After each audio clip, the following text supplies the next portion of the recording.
الله رب العالمين والصلاة والسلام على رسوله الكريم أما بعد فقد قال الله عز وجل في القرآن المجيد والفرقان الحميد أعوذ بالله من الشيطان الرجيم بسم الله الرحمن الرحيم الرحمن علم القرآن خلق الإنسان علمه البيان.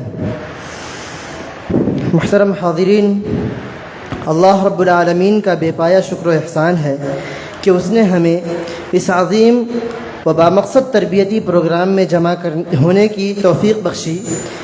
یہ دینی و اصلاحی و تربیتی ماہانہ عظیم الشان پروگرام بعنوان زندگی کا شعور مقامی جمعیت اہل حدیث مالیگاؤں کی نگرانی میں اور شعبہ دعوت و ارشاد جامعہ محمدیہ منصورہ کے زیر اشراف پہلا پروگرام منعقد ہونے جا رہا ہے، جس کی صدارت فضیلت الشیخ حافظ محمد فؤاد اسلم محمدی مدنی حفظہ اللہ فرمائیں گے. ہر پروگرام کا اور ہر اجتماع کا کوئی نہ کوئی مقصد ہوتا ہے. آپ تمام نے اس دینی و اصلاحی اور تربیتی پروگرام کے عنوان زندگی کا شعور سے اس پروگرام کا مقصد معلوم کر لیا ہوگا. البتہ چند میں اس کے مختصر مقاصد کو بیان کر دینا مناسب سمجھتا ہوں، جن میں سے یہ ہے کہ سب سے پہلا دینی تعلیمات کا فروغ ہے، جس کی وجہ سے اسلام کی بنیادی تعلیمات کو سمجھ کر اس پر عمل کرنا ہے. لوگوں کے اندر شعور کی بیداری پیدا کرنا ہے، جس کے ذریعے وہ زندگی کے اہمیت و مقاصد کو سمجھ کر اپنے دنیا و آخرت کو سنوارنے کی کوشش کرے. لوگوں کے عمل کی اصلاح کرنا ہے، اخلاقی برائیوں سے بچنے کا شعور لوگوں میں پیدا کرنا ہے، اللہ اور بندوں کے درمیان تعلق مضبوط کرنا ہے، اسی طرح پرامن اور پائیدار معاشرتی تعلقات استوار کرنا ہے، لوگوں کو عملی اقدامات کی ترغیب دلانا ہے، اور بغیر تربیت کے اللہ کے احکامات اور رسول صلی اللہ علیہ وسلم کے فرمودات پر عمل کرنا درست اور صحیح نہیں ہو سکتا. اس لیے تربیتی و اصلاحی پروگراموں کے ذریعے لوگوں کو دین پر صحیح طریقے سے عمل کی ترغیب دلائی جاتی ہے. اسی طرح یہ پروگرام انشاءاللہ اس بات کو یقینی بنانے کی کوشش کرے گا کہ تمام لوگ نہ صرف دنیا میں کامیاب ہوں بلکہ آخرت میں بھی کامیابی کے لیے تیاری کر سکیں. یہ چند اس پروگرام کے مقاصد تھے. اب میں اپنی بات کو زیادہ طول نہ دیتے ہوئے تلاوت کلام اللہ کے ذریعے اس بزم کا آغاز کرنے کے لیے اسی مکتب کے ایک چھوٹے سے طالب علم عبد الرحمن محمد احمد کو دعوت دیتا ہوں کہ وہ آئیں اور اپنی پیاری آواز سے اس بزم کو رونق بخشیں. عبد الرحمن محمد احمد.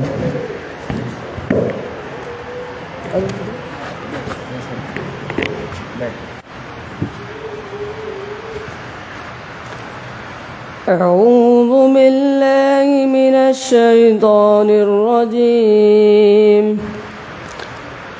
بسم الله الرحمن الرحيم.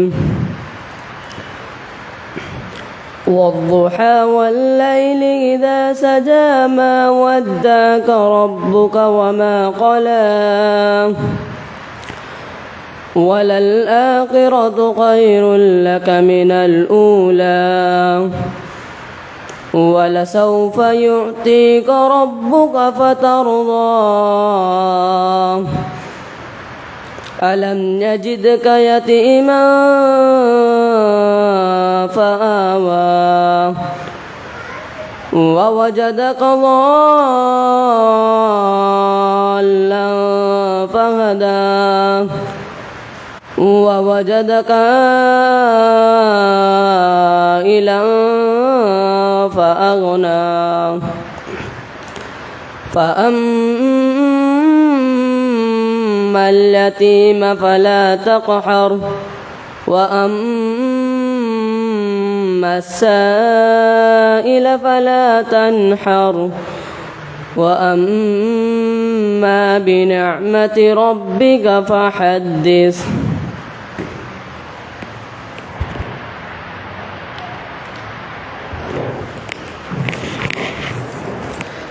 یہ تھے عبد الرحمن محمد احمد جو اپنی پیاری آواز سے سامعین کو محظوظ فرما رہے تھے، اللہ ان کے علم و عمل میں مزید برکت عطا فرمائے۔ اب یہاں سے انشاءاللہ تقریری سلسلہ اور خطابی سلسلہ شروع ہوگا، جس کے سب سے پہلے مقرر ہوں گے حافظ مفید احمد محمدی حفظہ اللہ۔ ان سے میں گزارش کرتا ہوں کہ وہ آئیں اور اپنی عنوان کی وضاحت فرمائیں۔ ان کا عنوان ہے قبر آخرت کی منزلوں میں سب سے پہلی منزل۔ اسٹیج پر حافظ مفید احمد محمدی حفظہ اللہ۔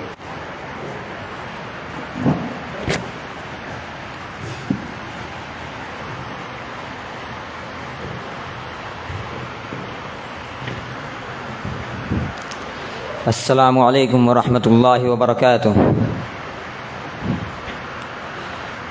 الحمد للہ وحدہ والصلاة والسلام علی رسولہ الکریم، اما بعد، اعوذ باللہ من الشیطان الرجیم، بسم اللہ الرحمن الرحیم۔ یثبت اللہ الذین آمنوا بالقول الثابت فی الحیاة الدنیا وفی الآخرہ۔ محترم حضرات اور دیگر مصلیان کرام اور پردہ نشین اسلامی خواتین، آج کے اس پروگرام میں موضوع خطابت ہے قبر آخرت کی سب سے پہلی منزل۔ یہ بات ہر ایک شخص کو معلوم ہے کہ ایک انسان کے 4 دور ہوتے ہیں۔ پہلا دور جب وہ اپنی ماں کی پیٹ میں ہوتا ہے، جس میں نفس بالکل بند رہتا ہے، تنگ و تاریک جگہ کے علاوہ وہاں پر کچھ دکھائی نہیں دیتا ہے۔ دوسرا دور دنیا، جس میں انسان کی نشو و نما ہوتی ہے اور اسی میں انسان اچھے اور برے اعمال کرتا ہے۔ یہ دور پہلے دور کے بنسبت زیادہ وسیع ہوتا ہے۔ تیسرا دور قبر یا عالم برزخ، اور چوتھا دور آخری ٹھکانہ، چاہے وہ جنت ہو یا جہنم ہو۔ اللہم ادخلنا الجنت واجرنا من النار۔ محترم سامعین کرام، سفر آخرت کا آغاز موت سے ہوتا ہے، جس کی سب سے پہلی منزل قبر ہے۔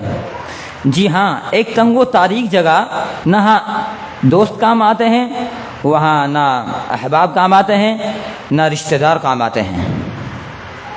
جیسا کہ حضرت عثمان بن عفان، جو کہ خلفائے راشدین میں سے تیسرے نمبر کے خلیفہ ہیں، ان کے غلام ہانی بیان کرتے ہیں کہ حضرت عثمان بن عفان جب قبر کے پاس کھڑے ہوتے تھے تو اتنے روتے کہ آپ کی داڑھی مبارک آنسوؤں سے تر ہو جاتی۔ تو آپ سے سوال کیا گیا، آپ سے پوچھا گیا کہ آپ کے سامنے جب جنت یا دوزخ کا تذکرہ کیا جاتا ہے، آپ کبھی اتنا نہیں روتے جتنا آپ قبر کے پاس کھڑے ہو کر روتے ہیں۔ آخر اس کی وجہ کیا ہے؟ آخر اس کی حکمت کیا ہے؟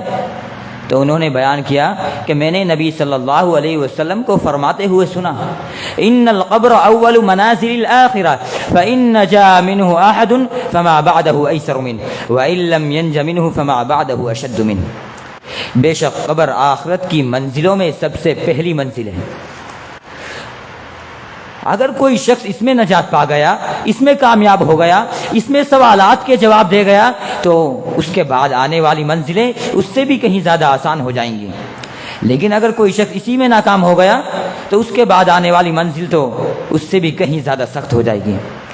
اور یہ بات یاد رکھنی چاہیے کہ جب ایک میت کو قبر میں رکھ دیا جاتا ہے تو قبر اس کو دبوچتی ہے، گرچہ وہ نیک اور صالح ہی کیوں نہ ہو، کیونکہ نبی صلی اللہ علیہ وسلم نے سعد بن معاذ کے تعلق سے فرمایا، ھذا الذی تحرک له العرش وفتحت له ابواب السماء وشهده 70,000 من الملائکہ لقد ذم ذمة ثم فرج عنہ۔ یہ جس کے لیے رحمان کا عرش حرکت میں آ گیا، آسمان کے دروازے جس کے لیے کھول دیے گئے، جس کے نماز جنازے میں 70,000 فرشتوں نے شرکت کی، اسے بھی قبر میں دبوچا گیا، پھر اس کے لیے وہ کشادہ ہو گئی۔ اسی طرح حضرت عائشہ بیان کرتی ہیں کہ کہتی ہیں کہ اگر قبر سے کوئی نجات کا ذریعہ ہوتا تو وہ سعد بن معاذ ضرور محفوظ رہتے اس کے دبوچنے سے، کیونکہ نبی صلی اللہ علیہ وسلم نے فرمایا ان للقبر زغتۃ لو نجا منها احد لنجا منها سعد بن معاذ، بے شک قبر میت کو دبوچتی ہے، اگر قبر کے دبوچنے سے کوئی شخص محفوظ رہتا تو سعد بن معاذ ضرور محفوظ رہتے۔ اب کیسے فرق کریں گے کہ کافر اور مومن میں؟ بس ان دونوں میں فرق یہی ہے کہ ایک کافر کو جب قبر میں رکھا جاتا ہے تو اس میں ہمیشہ اس سے دوچار رہنا پڑتا ہے، ہمیشہ مصیبتوں کا سامنا کرنا پڑتا ہے، لیکن ایک مومن بندے کو جب قبر میں اتارا جاتا ہے تو قبر تھوڑا سا اس کو دبوچتی ہے، تو اس کے بعد اس کے لیے وہ کشادہ ہو جاتی ہے۔ پھر ایک میت کو جب قبر میں رکھ دیا، چاہے وہ یا تو وہ اہل جہنت میں سے ہوگا یا اہل جہنم میں سے ہوگا، تو ہر کسی کو اس کا ٹھکانہ ہر صبح و شام دکھایا جاتا ہے، جیسا کہ نبی صلی اللہ علیہ وسلم نے فرمایا ان احدکم اذا مات عرض علیہ مقعدہ بالغداۃ والعشی ان کان من اہل الجنۃ فمن اہل الجنہ وان کان من اہل النار فمن اہل النار، بے شک جب تم میں سے کوئی شخص مر جاتا ہے، جب کسی کی وفات ہو جاتی ہے تو اس کو اس کا ٹھکانہ ہر صبح و شام دکھایا جاتا ہے، اگر اہل جنت میں سے ہے تو اہل جنت کا ٹھکانہ دکھایا جائے گا، ایسے جنت کا ٹھکانہ جس کا دماغ اور دل نے کبھی تصور نہیں کیا ہوگا، اگر اہل جہنم میں سے ہے تو اہل جہنم کا ٹھکانہ دکھایا جائے گا۔ محترم سامعین کرام، یہ جس چیز کا یہاں پر ذکر ہو رہا ہے قبر، یہ بات جان لیجئے یہ قبر غیبی امور میں سے ہے، یعنی ہم اس کے تعلق سے وہی صرف جانتے ہیں جو اللہ تعالیٰ نے قرآن میں، نبی صلی اللہ علیہ وسلم نے احادیث مبارکہ میں ذکر کیا ہے، اس کے علاوہ ہم اس کے بارے میں کچھ نہیں جانتے۔ اگر کوئی سوال کرنے والا یہ سوال بھی کر سکتا ہے آخر اس کو غیبی امور میں سے کیوں رکھا؟ ایسا بھی ہو سکتا تھا کہ قبر کا عذاب دکھایا جاتا کہ اور بندے اس سے نصیحت حاصل کر کے اچھے اعمال کرتے، نہیں، اس میں اللہ تعالیٰ کی کئی حکمتیں ہیں۔ سب سے پہلی حکمت، اللہ تعالیٰ ارحم الراحمین ہے، اپنے بندوں پر رحم کرنے والا ہے، اس کی رحمت کا تقاضا ہے کہ ہم بندے عذاب قبر سے بے خبر ہوں، کیونکہ اگر کسی شخص کو یہ پتہ ہو جائے، اگر کسی شخص کو یہ معلوم ہو جائے کہ اس کے باپ کو یا اس کی ماں کو یا اس کے بھائی کو یا اس کی بہن کو عذاب قبر دیا جا رہا ہے تو آپ سوچ سکتے ہیں، آپ اندازہ لگا سکتے ہیں کہ اس کی کیا سچویشن ہوگی، کیا وہ صحیح طور پر زندگی گزار سکے گا؟ وہ ہمیشہ پریشان اور غمگین رہے گا۔ اور دوسری حکمت یہ ہے کہ اگر کسی کے بارے میں یہ خبر ہو جائے کہ اسے عذاب قبر دیا جا رہا ہے تو اس میں اس کی ذلت اور رسوائی ہے، کیونکہ دنیا میں تو اللہ تعالیٰ نے اس کے گناہوں پر پردے ڈال رکھا ہے، اس کے بارے میں کسی کو کچھ نہیں معلوم تھا، سب لوگ یہی سوچتے تھے کہ یہ لوگ کتنا متقی ہے، یہ شخص کتنا پرہیزگار ہے، لیکن اب پتہ چلا کہ اسے عذاب قبر دیا جا رہا ہے تو یہ اس میں اس کی یقیناً ذلت اور رسوائی ہے۔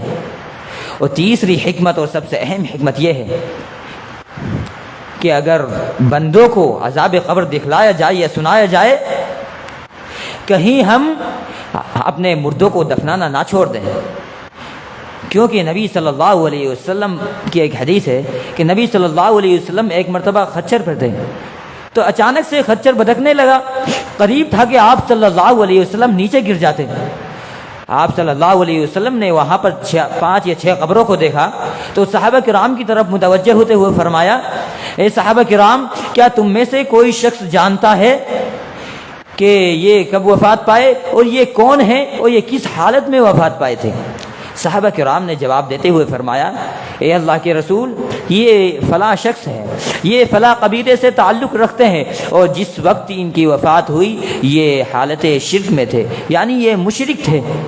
تو نبی صلی اللہ علیہ وسلم نے فرمایا ہر امت کو عذاب قبر میں مبتلا کیا جاتا ہے، اور فرمایا لولا الا تدافنوا لدعوت اللہ ان يسمعكم من عذاب القبر، اگر مجھے یہ ڈر نہیں ہوتا، اگر مجھے یہ خدشہ نہ ہوتا کہ تم عذاب قبر کی وجہ سے اپنے مردوں کو دفنانا چھوڑ دو گے، کہ میں اللہ تعالیٰ سے دعا کرتا کہ اللہ تعالیٰ تم کو وہی چیز سنائے جو میں اس وقت سن رہا ہوں، یعنی آپ صلی اللہ علیہ وسلم عذاب قبر کو محسوس کر رہے تھے، اور آپ صلی اللہ علیہ وسلم کا جو خچر تھا وہ بھی عذاب قبر کو محسوس کر رہا تھا۔ لیکن آج حالات کا جائزہ لیں، آس پاس کے ماحول پر غور کریں تو یہ معلوم ہو جائے گا، یہ بات آیا ہو جائے گی کہ ہم عذاب قبر سے، آخرت سے، موت سے غافل ہیں۔ آخر ہم لوگ عذاب قبر سے کیوں غافل ہیں؟ عذاب قبر ہمیں کیوں نہیں جھنجھوڑتا؟ موت کا تصور کر کے ہم لوگ کیوں خواب غفلت سے بیدار نہیں ہوتے؟ بظاہر اس کے دو اسباب نظر آتے ہیں، ایک دنیا کی محبت، دوسری جہالت۔ چنانچہ دنیا کی محبت، اس کی لذتوں اور اس کی شہوتوں میں ہم لوگ اس قدر غرق ہو چکے ہیں، اس قدر ڈوب چکے ہیں کہ ہم نے کبھی اس کے بارے میں سوچا ہی نہیں تھا۔ سوچا تو یہ تھا کہ جس قدر ہمارے آباء و اجداد اس دنیا سے تشریف لے گئے، ہمارے آباء و اجداد اس دنیا سے چلے گئے، ہم بھی اسی طرح چلے جائیں گے۔ لیکن افسوس صد افسوس، ہمارے سامنے دنیاوی خواہشات کی ایک لمبی چوڑی فہرست رہتی ہے جس کو پورا کرنا ہمارا مقصد حیات ہوتا ہے، اور ابھی ان میں سے بہت کم خواہشات پوری ہوئی ہوتی ہیں کہ اتنے میں ملک الموت، موت کا فرشتہ دروازے پر آ پہنچتا ہے، دروازہ کھٹکھٹاتا ہے۔ اس وقت سوائے پچھتاوے کے کچھ ہاتھ نہیں آتا۔ حضرت ابو ہریرہ بیان کرتے ہیں کہ نبی صلی اللہ علیہ وسلم نے فرمایا، لا یزال قلب الکبیر شابا فی اثنتین فی حب الدنیا وطول الامل۔ دو چیزیں ایسی ہیں جس کے بارے میں ہمیشہ عمر رسیدہ کا دل، ہمیشہ عمر دراز کا دل نوجوان رہتا ہے۔ ان میں سے ایک ہے دنیا سے محبت، دوسری ہے لمبی لمبی امیدیں۔ محترم سامعین کرام، لہذا ہمیں ان تمام چیزوں کو چھوڑنا چاہیے اور ہمیں اس طرح سے زندگی گزارنی چاہیے جس طرح کہ نبی صلی اللہ علیہ وسلم نے فرمائی کہ کن فی الدنیا کأنک غریب او عابر السبیل۔ دنیا میں ایک اجنبی، ایک مسافر کی طرح رہو۔ جیسے ایک اجنبی یا ایک مسافر کسی کے گھر میں کوئی رات گزارتا ہے، اس وقت اس کو چنتا رہتی ہے، اس کے پاس کچھ نہیں رہتا، اسی طرح تم بھی اس دنیا میں آئے ہو، تمہیں آخرت کے لیے سامان اکٹھا کرنا ہے۔ محترم سامعین کرام، جہاں تک دوسرا سبب ہے غافل رہنے کا، وہ جہالت۔ جہالت سے اس سے مراد یہ ہے کہ بہت سارے لوگ اپنی جوانی سے دھوکہ کھا بیٹھتے ہیں۔ وہ سوچتے ہیں کہ موت جوانی میں نہیں بڑھاپے میں آتی ہے۔ میں ان لوگوں سے کہنا چاہوں گا کہ آپ نے محلے میں دیکھے، اپنے آس پاس کے لوگوں کو جائزہ لیں کہ جتنے بوڑھے لوگ آپ کو نظر آ رہے ہیں، کیا یہی لوگ اتنے جوان بھی تھے؟ نہیں، ہرگز نہیں، بلکہ یہ اس بات کی دلیل ہے کہ بہت سارے لوگ بڑھاپے کو پہنچنے سے پہلے اس دار فانی سے چلے جاتے ہیں۔ اسی طرح بہت سارے لوگ ایسے ہیں کہ جو تندرستی سے اپنے دھوکہ کھا بیٹھتے ہیں۔ وہ سوچتے ہیں کہ اگر موت کسی بھی حالت میں جوانی میں آ بھی گئی، وہ تو بیمار لوگوں کو آتی ہے، ہم تو نوجوان ہیں، ہم تو تندرست ہیں۔ لیکن یہ بات درست نہیں ہے۔ لہذا ہمیں ان تمام چیزوں کو چھوڑنا ہوگا، ہمیں آخرت کے لیے تیاری کرنی پڑے گی، ہمیں عذاب قبر کے لیے قبر سے نجات کے لیے تیاری کرنی پڑے گی۔ اور تیاری کس طرح کریں گے کہ حضرت برا بن عازب بیان کرتے ہیں کہ ہم نبی صلی اللہ علیہ وسلم کے ساتھ ایک جنازے میں شریک تھے، تو آپ صلی اللہ علیہ وسلم جنازے کے پاس بیٹھ کر، قبر کے پاس بیٹھ کر رو رہے تھے، اتنا روئے کہ آپ کے نیچے کی جو زمین تھی وہ تر ہو گئی آنسو سے۔ اور فرمایا، یا اخوانی لمثل هذا فاعدوا، اے میرے بھائیو، اس طرح کے دن کے لیے تم بھی تیاری کرو۔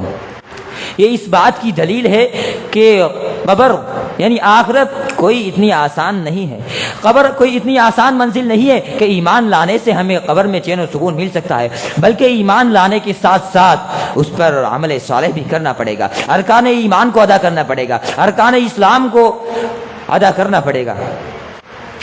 اسی طرح اس حدیث سے یہ بھی ثابت ہوتا ہے کہ قبر مقام عبرت ہے۔ اسی لیے تو آپ صلی اللہ علیہ وسلم بار بار قبرستان جایا کرتے تھے اور اپنی امت کو بھی یہی حکم دیا کرتے تھے کہ وہ قبرستان جایا کریں، کیونکہ قبر آخرت کی یاد دلاتی ہے۔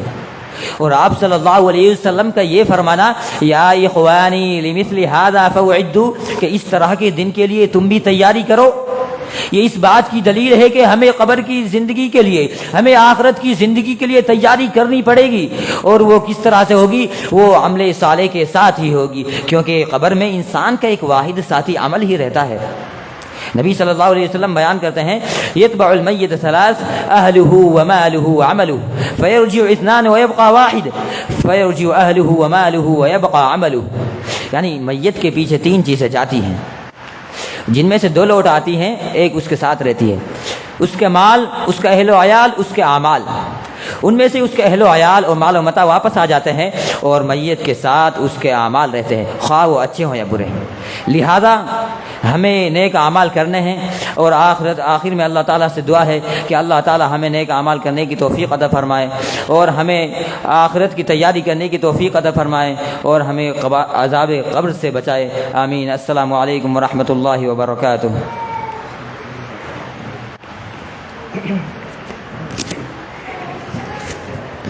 جزاک اللہ خیر و احسن الجزا۔ یہ تھے حافظ مفید احمد محمدی حفظہ اللہ، جو قبر آخرت کی منزلوں میں سے سب سے پہلی منزل پر خطاب فرما رہے تھے۔ موصوف نے بہت ساری باتیں اور بہت سی جامع باتیں کہیں، جن میں ہم جو قبر کے عذاب سے غافل رہتے ہیں اس کے کچھ اسباب بھی بتائے، اور اسی طریقے سے اب میں زیادہ وقت اپنی باتوں کو زیادہ طول نہ دیتے ہوئے حافظ عبد المقتدر محمدی حفظہ اللہ کو دعوت دیتا ہوں کہ وہ آئیں اور اپنے موضوع خوشگوار زندگی کے رہنما اصول کی وضاحت کریں۔ حافظ عبد المقتدر۔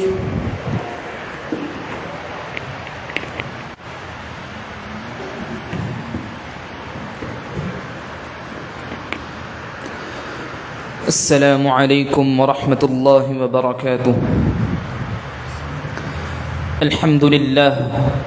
الحمد لله الذي أرسل رسوله بالهدى ودين الحق ليظهره على الدين كله وكفى بالله شهيدا، وأشهد أن لا إله إلا الله وحده لا شريك له إقرارا به وتوحيدا، وأشهد أن محمدا عبده ورسوله صلى الله عليه وعلى آله وصحبه وسلم تسليما مزيدا، أما بعد، فأعوذ بالله من الشيطان الرجيم، بسم الله الرحمن الرحيم، من عمل صالحا من ذكر أو أنثى وهو مؤمن فلنحيينه حياة طيبة ولنجزينهم أجرهم بأحسن ما كانوا يعملون۔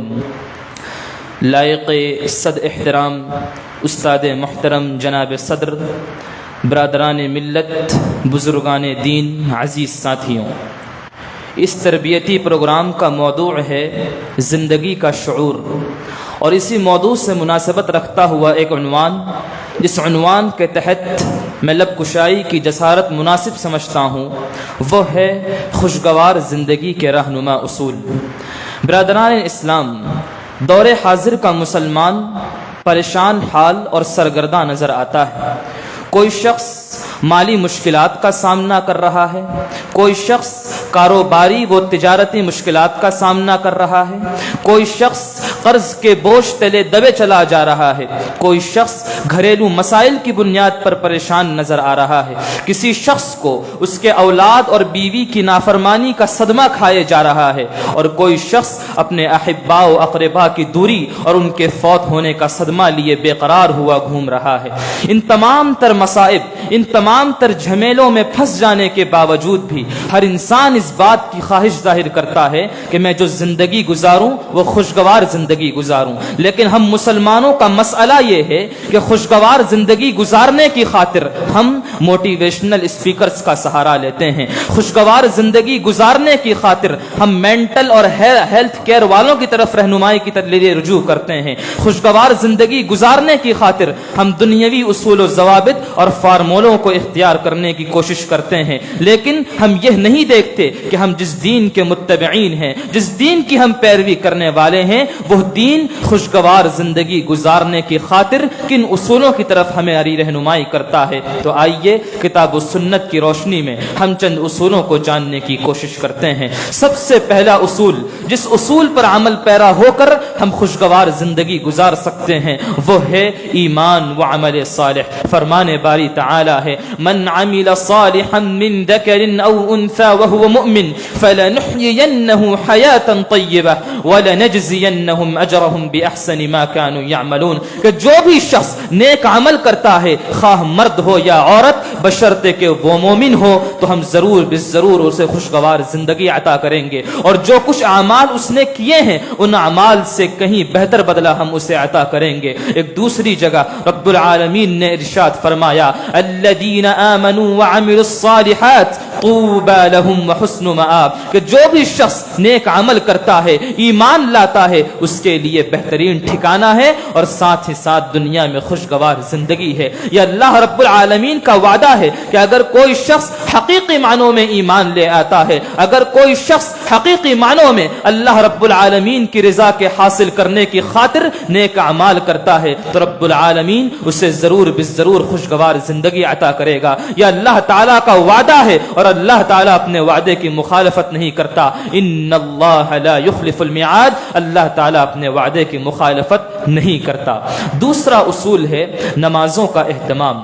ایک انسان سب سے زیادہ جس حالت میں رب العالمین کے قریب ہوتا ہے، رب العالمین کا تقرب اسے سب سے زیادہ جس حالت میں نصیب ہوتا ہے وہ سجدے کی حالت ہوتی ہے، اور جب اللہ کا تقرب حاصل ہو جائے تو یہ ممکن ہی نہیں کہ ایک انسان خوشگوار زندگی نہ گزار سکے۔ یہی وجہ ہے کہ نبی کریم صلی اللہ علیہ وسلم نے ارشاد فرمایا اقرب ما يكون العبد من ربه وهو ساجد فاكثروا الدعاء، کہ بندہ سب سے زیادہ اپنے رب کے قریب جس حالت میں ہوتا ہے وہ سجدے کی حالت میں ہوتا ہے، لہٰذا تم سجدے کی حالت میں کثرت سے دعا کیا کرو، کثرت سے رب العالمین سے مطالبہ کیا کرو۔ لیکن آپ سوچیں کہ وہ ابلیس جو ایک سجدہ نہ کرنے کی بنیاد پر جنت جیسی عظیم نعمت سے محروم کر دیا گیا تھا، آج ہم انسان ہزاروں سجدے چھوڑنے کے باوجود حتیٰ کہ ہمیں سجدوں کی توفیق تک نصیب نہیں ہوتی اور ہم خوشگوار زندگی کی تمنا لیے پھر رہے ہوتے ہیں۔ آپ خود سوچیں کہ بھلا اس قدر سجدوں سے محرومی کے باوجود، رب العالمین کی قربت سے محروم ہونے کے باوجود بھلا ہم کیسے خوشگوار زندگی گزار سکتے ہیں، جبکہ رب العالمین نے قرآن مجید کے اندر ارشاد فرمایا تھا یا ایھا الذین آمنوا استعینوا بالصبر والصلاۃ ان اللہ مع الصابرین، کہ اے ایمان والو تم صبر و صلاۃ کے ذریعے اللہ تبارک و تعالی کی مدد کا مطالبہ کرو، یقیناً اللہ تعالی صبر کرنے والوں کے ساتھ ہے۔ معلوم یہ ہوا کہ اگر کوئی انکار سکتے ہیں وہ ہے تقوی۔ تقوی کی مختصر تعریف یہ کی جا سکتی ہے کہ اللہ تبارک و تعالی نے جن چیزوں کا حکم دیا ہے ہم ان چیزوں کو بجا لائیں، اور جن چیزوں سے روکا ہے ان چیزوں سے رک جائیں۔ اللہ رب العالمین کی اطاعت کو بجا لائیں اور اللہ تبارک و تعالی نے جن چیزوں سے روکا ہے ان چیزوں سے رک جائیں۔ جب یہ تقوی کی صفت آپ کے اندر پیدا ہو جائے گی تو رب العالمین ضرور بالضرور آپ کو خوشگوار زندگی عطا کرے گا۔ فرمان باری تعالی ہے وَمَن يَتَّقِ اللَّهَ يَجْعَل لَّهُ مَخْرَجًا وَيَرْزُقْهُ مِنْ حَيْثُ لَا يَحْتَسِبُ، کہ جو اللہ تبارک و تعالی کا تقوی اختیار کرتا ہے، اللہ تبارک و تعالی کے اوامر کو بجا لاتا ہے، اس کے نواہی سے رکتا اور بچتا ہے، تو رب العالمین ایسے شخص کے لیے مشکلات سے نکلنے کا راستہ آسان کر دیتا ہے اور اسے ایسی جگہ سے رزق دیتا ہے جس کا اسے وہم و گمان نہیں ہوتا۔ یہ تقوی کی فضیلت ہے اور یہی وہ تقوی ہے جس تقوی سے متعلق حضرت انس رضی اللہ تعالی عنہ تابعین عظام سے خطاب کرتے ہوئے کہا کرتے تھے انکم لتعملون اعمالا ہی ادق فی اعینکم من الشعر وان كنا لنعدها على عهد رسول اللہ صلی اللہ علیہ وسلم من الموبقات، کہ اے تابعین عظام تم بہت سے ایسے اعمال کرتے ہو جو تمہاری نظروں میں بالوں سے بھی زیادہ باریک ہیں، لیکن یاد رکھو ان گناہوں کو ہم نبی کریم صلی اللہ علیہ وسلم کے زمانے میں ہلاک کرنے والے گناہوں میں شمار کیا کرتے تھے۔ آپ سوچیں ایک صحابی تابعین عظام سے جو خیر القرون میں جن کا شمار ہوتا ہے ان سے خطاب کرتے ہوئے کہہ رہے ہیں کہ تم بہت سے ایسے گناہ کرتے ہو جو تمہاری نظروں میں بالوں سے بھی زیادہ باریک ہیں، جبکہ ہم ان گناہوں کو ہلاک کرنے والے گناہوں میں شمار کیا کرتے تھے۔ بھلا جب تابعین عظام کا یہ حال ہے تو ہم جیسے گناہگاروں، خطا کاروں اور سیاہ کاروں کا کیا حال ہونا چاہیے؟ ہم جیسے گناہگاروں کو تقوی کی صفت کی کس قدر ضرورت ہے، اور یہی وجہ ہے کہ انسان جب تقوی کی صفت اپنے اندر پیدا کرتا ہے تو رب العالمین اسے خوشگوار زندگی عطا کرتا ہے۔ چوتھا اصول ہے توبہ و استغفار۔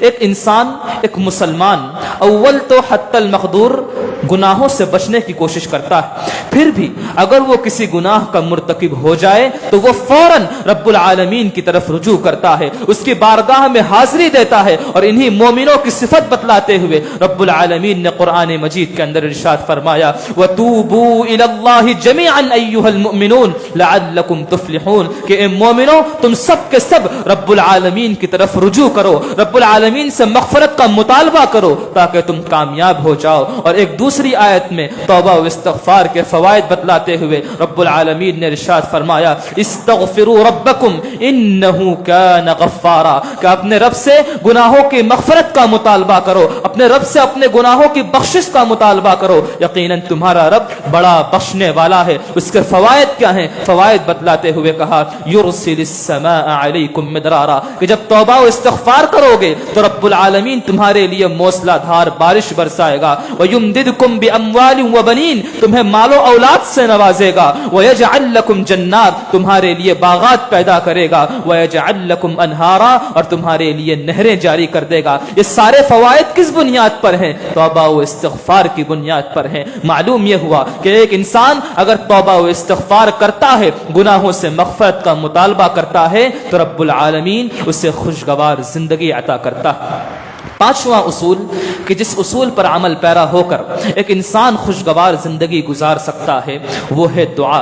دعا مومن کا ایک ایسا ہتھیار ہے جس سے دیگر سارے قوم کے لوگ محروم ہیں۔ ایک انسان کو رب العالمین نے دعا کی شکل میں ایسا ہتھیار دے رکھا ہے کہ انسان کسی بھی مصیبت میں مبتلا کیوں نہ ہو، جب رب العالمین سے دعا کرتا ہے، جب رب العالمین سے مانگتا ہے تو رب العالمین اس کی مصیبتوں کا مداوع اسے عطا کر دیتا ہے۔ خود نبی کریم صلی اللہ علیہ وسلم نے ارشاد فرمایا ان ربکم حی کریم یستحیی من عبدہ ان یرفع الیہ یدیہ فیردہما صفرا، کہ یقیناً تمہارا رب بڑا باحیا، بڑا سخی ہے، اسے حیا آتی ہے اس بات سے کہ اس کا بندہ اس کے سامنے اپنے دونوں ہاتھ پھیلا دے اور رب العالمین اسے خالی ہاتھ لوٹا دے۔ یہ رب العالمین کے شایان شان نہیں ہے، رب العالمین کے لیے یہ لائق و زیبا نہیں ہے کہ بندہ اس کے سامنے اپنے ہاتھ پھیلا دے اور رب العالمین اسے خالی ہاتھ لوٹا دے۔ لہٰذا ایک انسان کو چاہیے کہ کثرت سے دعا کرے۔ نبی کریم صلی اللہ علیہ وسلم نے صحابہ کرام سے خطاب کرتے ہوئے کہا کہ کرۂ ارض پر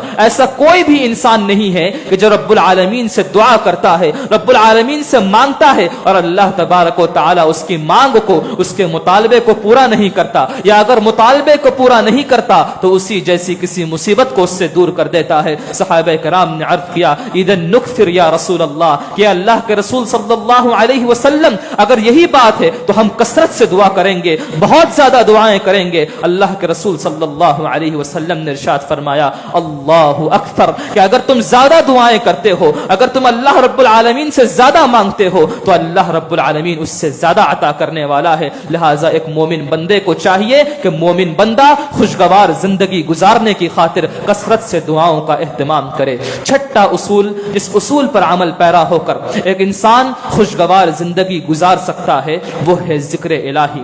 دور حاضر میں جہاں انسان گانے بجانے کو، ڈھول تاشوں کو اپنے دلوں کی تسکین کا ذریعہ سمجھتا ہے، دراصل یہ اس کے دلوں کی تسکین کا ذریعہ نہیں ہے، یہ اسے خوشگوار زندگی عطا کرنے کا ذریعہ نہیں ہے، اس کے ایموشنز کو کنٹرول کرنے کا ذریعہ نہیں ہے، بلکہ یہ اس کے سکون کو، اس کے دلی اور قلبی اور ذہنی سکون کو غارت کرنے کا ذریعہ ہے۔ یہی وجہ ہے کہ رب العالمین نے آپ کو حقیقی اطمینان کا وسیلہ آپ کو بتایا، حقیقی اطمینان کا ذریعہ بتلاتے ہوئے رب العالمین نے ارشاد فرمایا الذین آمنوا وتطمئن قلوبهم بذکر اللہ، کہ جو لوگ ایمان لائے ان کے دل اللہ تبارک و تعالی کے ذکر سے مطمئن رہتے ہیں۔ الا بذکر اللہ تطمئن القلوب، خبردار رہو، یاد رکھو کہ اللہ ہی کے ذکر سے دلوں کو اطمینان حاصل ہوتا ہے۔ معلوم یہ ہوا کہ اگر ایک انسان اپنے زبان کو ذکر الہی سے تر رکھتا ہے، اپنے اعضاء و جوارح کو ذکر الہی میں مشغول رکھتا ہے تو رب العالمین اسے دلی اطمینان دیتا ہے، اسے ذہنی اطمینان دیتا ہے اور اسے خوشگوار زندگی عطا کرتا ہے۔ ساتواں اصول ہے شکر۔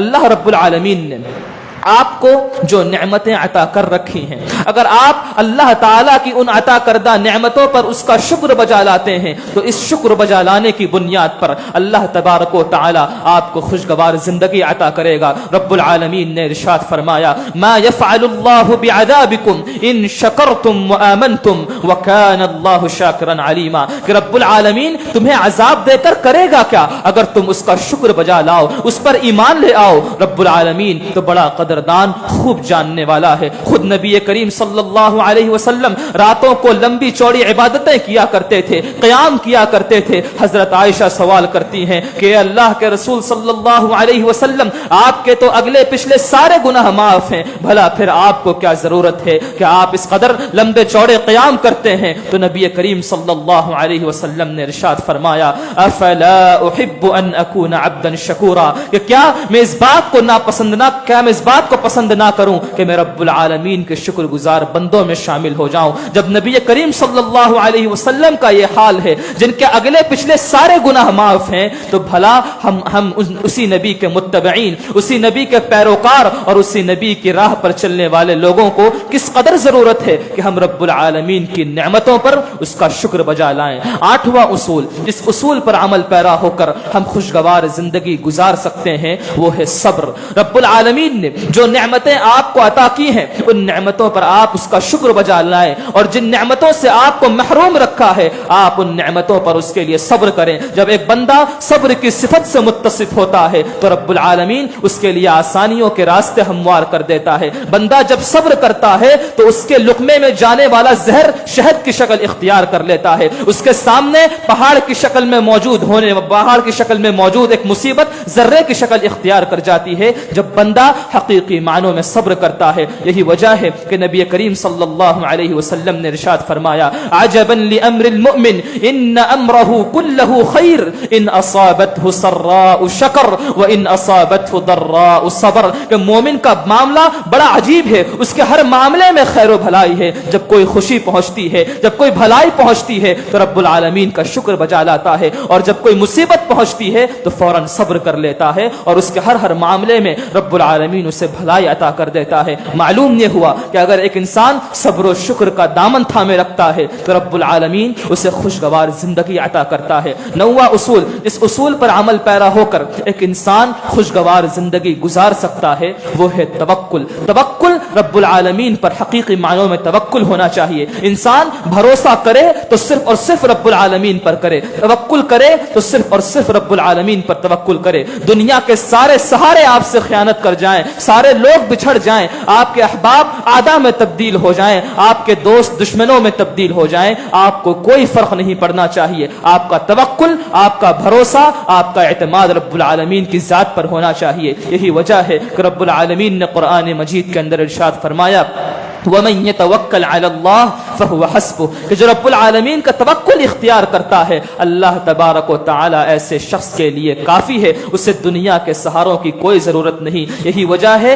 کہ ساتھ ہی ساتھ نبی کریم صلی اللہ علیہ وسلم سے متعلق حدیث میں آتا ہے, بخاری و مسلم کی روایت ہے, نبی کریم صلی اللہ علیہ وسلم لیٹے ہوئے ہیں, ایک شخص ننگی تلوار سوتے ہوئے آپ صلی اللہ علیہ وسلم کے سامنے کھڑا ہو جاتا ہے. آپ سوچیں کہ تاریک وادی ہے, آس پاس کوئی موجود نہیں ہے, لیکن نبی کریم صلی اللہ علیہ وسلم کا توکل دیکھیے. وہ ظالم شخص پوچھتا ہے من یمنعک منی یا رسول اللہ, کہ اللہ کے رسول آپ ہیں, میں ہوں, یہ ننگی تلوار آپ کے سامنے ہے, تاریک وادی ہے, کوئی موجود نہیں ہے, اللہ کے رسول آپ کو مجھ سے کون بچائے گا؟ نبی کریم صلی اللہ علیہ وسلم کہتے ہیں اللہ یمنعنی, اللہ تبارک و تعالی مجھے بچائے گا, مجھے کسی سہارے کی کوئی ضرورت نہیں ہے. معلوم یہ ہوا کہ انسان اگر رب العالمین پر حقیقی توکل کرتا ہے تو رب العالمین اسے خوشگوار زندگی عطا کرتا ہے.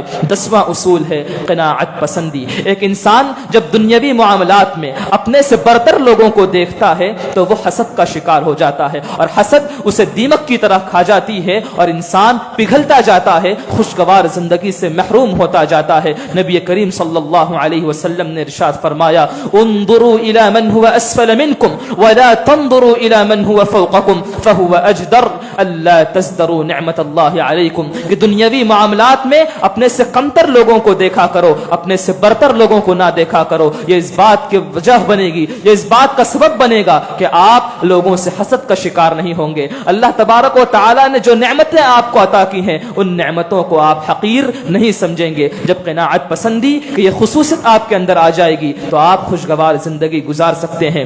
11واں اور آخری اصول وہ یہ ہے کہ آپ اپنے تنگ دست بھائی کی مدد کر دیں۔ نبی کریم صلی اللہ علیہ وسلم نے ارشاد فرمایا من اراد ان تستجاب دعوته وان تكشف عنه قربته فليفرج عن معسر، کہ جو شخص یہ ارادہ رکھتا ہے کہ اس کی دعا قبول کی جائے اور اس سے اس کی مصیبت کو دور کر دیا جائے تو اسے چاہیے کہ وہ اپنے تنگ دست بھائی کی تنگ دستی کو دور کر دے۔ جب ایک انسان اپنے بھائی کی مدد کرتا ہے واللہ فی عون العبد ما كان العبد فی عون اخیہ، کہ جب تک بندہ اپنے بھائی کی مدد کرتا رہتا ہے اللہ رب العالمین اس کی مدد کرتا رہتا ہے۔ لہٰذا ہمیں چاہیے کہ ہم اپنے تنگ دست بھائی کی تنگ دستی کو دور کریں۔ جب یہ صفت ہمارے اندر پیدا ہوگی تو رب العالمین ہمیں خوشگوار زندگی عطا کرے گا۔ یہ تمام تر اصول ہیں، اس کے علاوہ بھی اصول ہو سکتے ہیں لیکن یہ بنیادی اصول ہیں، اور اگر ان اصولوں سے کوئی شخص انحراف کرتا ہے تو رب العالمین نے ایسے شخص کے لیے وعید بتلا دی اور کہا وَمَنْ أَعْرَضَ عَنْ ذِكْرِي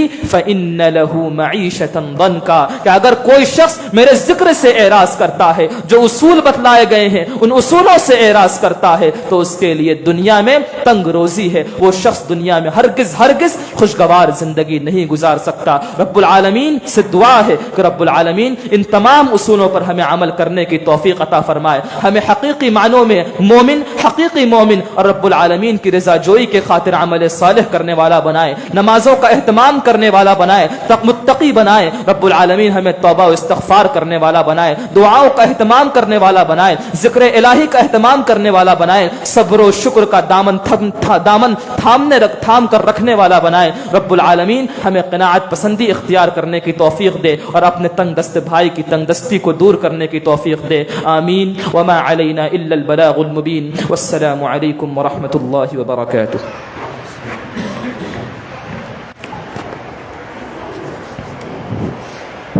السلام علیکم ورحمۃ اللہ۔ یہ تھے حافظ عبد المقتدر محمدی حفظہ اللہ جو خوشگوار زندگی کے رہنما اصول بتا رہے تھے، اور تقریباً انہوں نے ہمیں 11 اصول بتائے۔ ہمیں چاہیے کہ ہم تمام لوگ ان اصولوں پر عمل کریں تاکہ ہماری زندگی خوشگوار بن جائے۔ اب آپ نے ان دونوں حفاظ کو سنا، اب میں بھی چاہتا ہوں کہ میں بھی کچھ خطاب کروں۔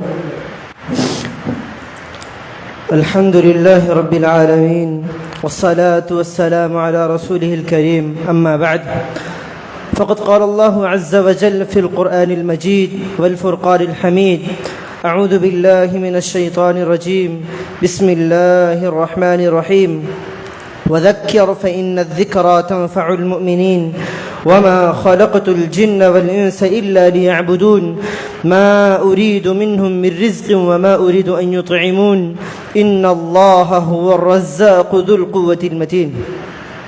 محترم حاضرین، میں جس موضوع کے تحت آپ سے کچھ گفتگو کرنے کے لیے آیا ہوں وہ ہے ہماری تخلیق کا مقصد۔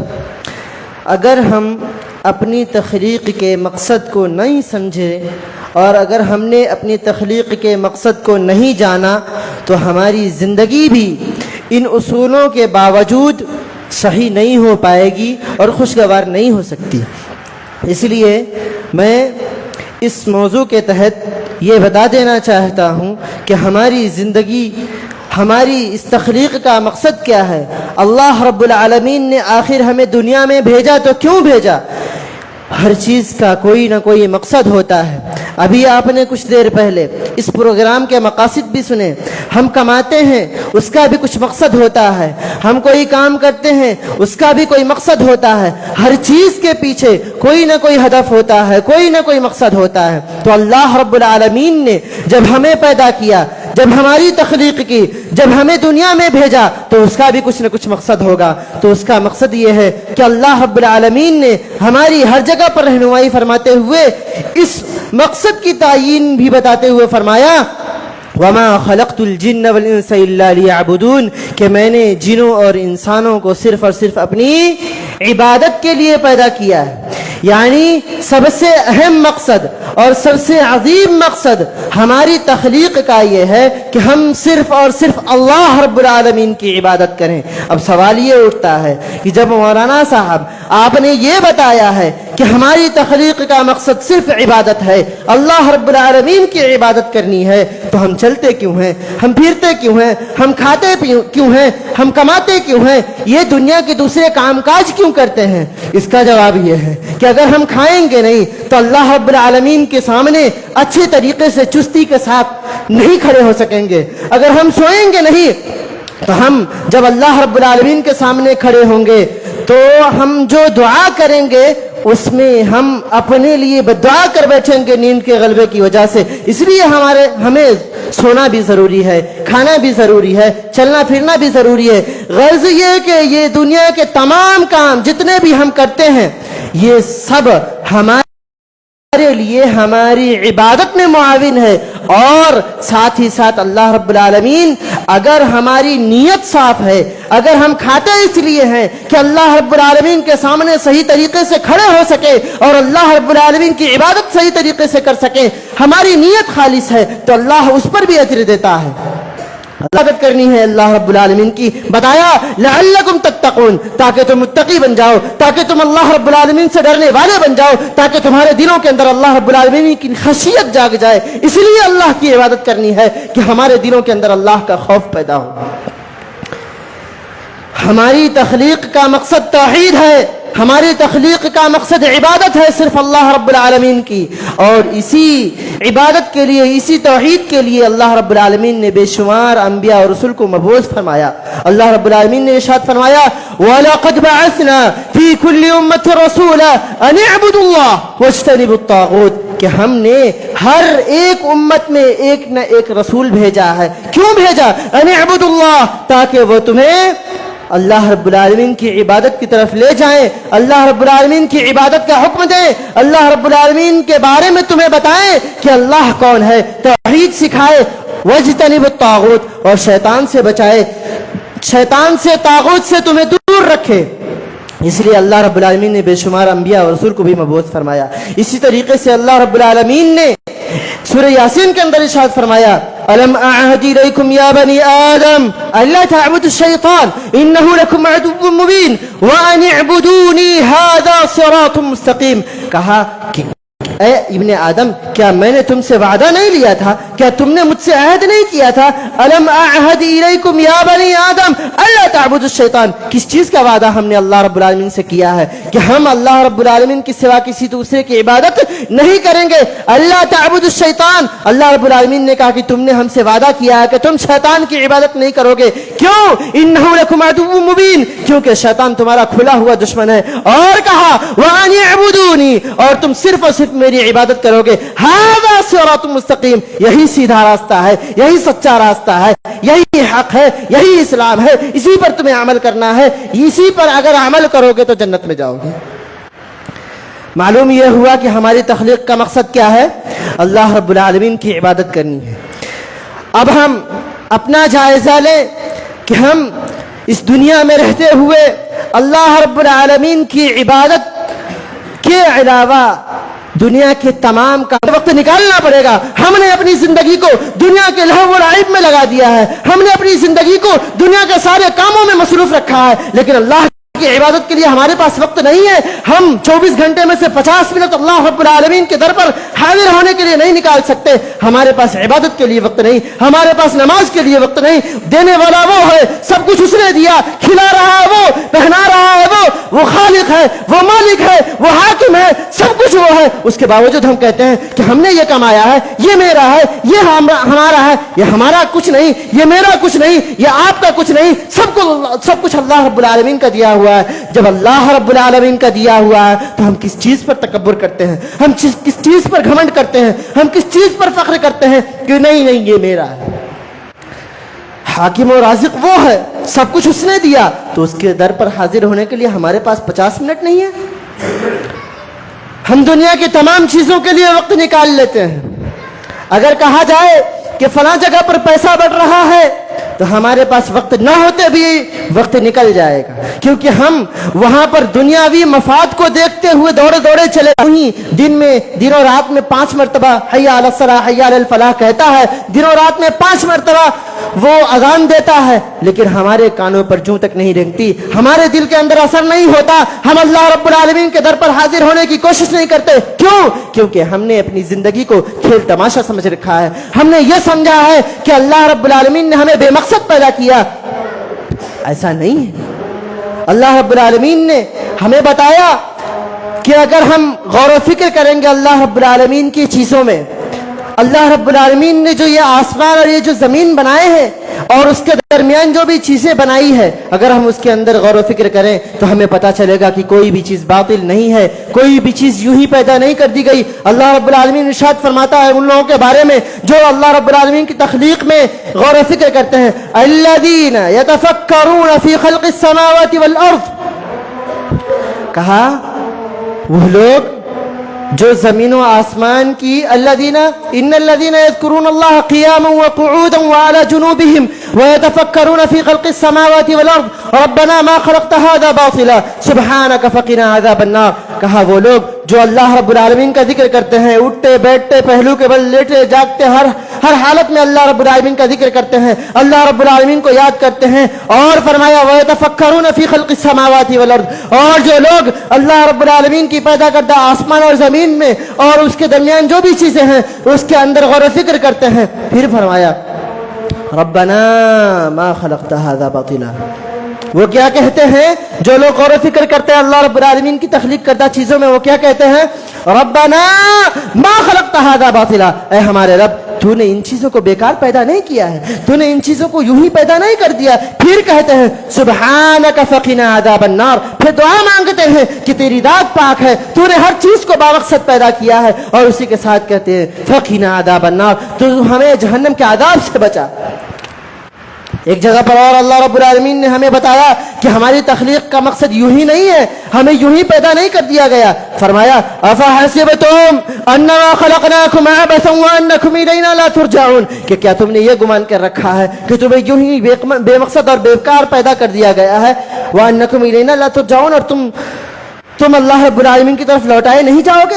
یہ ہمارے عقل کا فطور ہے، یہ ہماری کم عقلی ہے، یہ ہماری کم علمی ہے، یہ ہماری جہالت ہے کہ ہم نے اپنے زندگی کے مقصد کو نہیں سمجھا، ہم نے اپنی تخلیق کے مقصد کو نہیں پہچانا۔ اللہ رب العالمین بار بار ہمیں بتا رہا ہے کہ تمہاری تخلیق کا مقصد یوں ہی نہیں ہے، تمہاری تخلیق کا مقصد ایک عظیم مقصد ہے، تمہیں اللہ رب العالمین کی عبادت کے لیے پیدا کیا گیا ہے۔ جب اللہ کی عبادت کے لیے پیدا کیا گیا تو ہمارے پاس وقت کیوں نہیں ہے؟ ہمیں سوچنا چاہیے، ہمیں غور و فکر کرنا چاہیے، ہمیں اللہ رب العالمین کی عبادت کے لیے وقت نکالنی چاہیے۔ ہمارے پاس چائے کی ٹپری پر بیٹھ کر لوگوں کی غیبت اور چغلی کرنے کے لیے وقت بہت زیادہ ہے، ہم گھنٹوں گھنٹہ وہاں پر بیٹھ کر لوگوں کے بارے میں بحث کرتے رہتے ہیں، لوگوں کے عیوب گناتے رہتے ہیں۔ ہمارے پاس غیبت و چغلی کے لیے بھی وقت ہے، ہمارے پاس ہر چیز کے لیے وقت ہے، لیکن عبادت کے لیے وقت نہیں ہے۔ کہاں سے آئے گا؟ وقت نکالنا پڑے گا، نکلتا نہیں ہے۔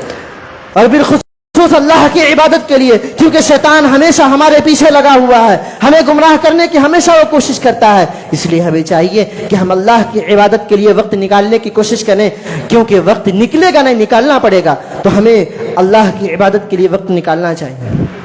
یہ ہماری تخلیق کا مقصد ہے کہ ہم صرف اور صرف اللہ کی عبادت کریں۔ دنیا کے جھمیلوں میں پڑے رہنے سے زیادہ اچھا ہے کہ ہم اللہ رب العالمین کی عبادت کریں۔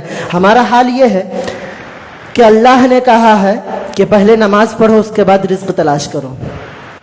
اللہ نے کیا کہا؟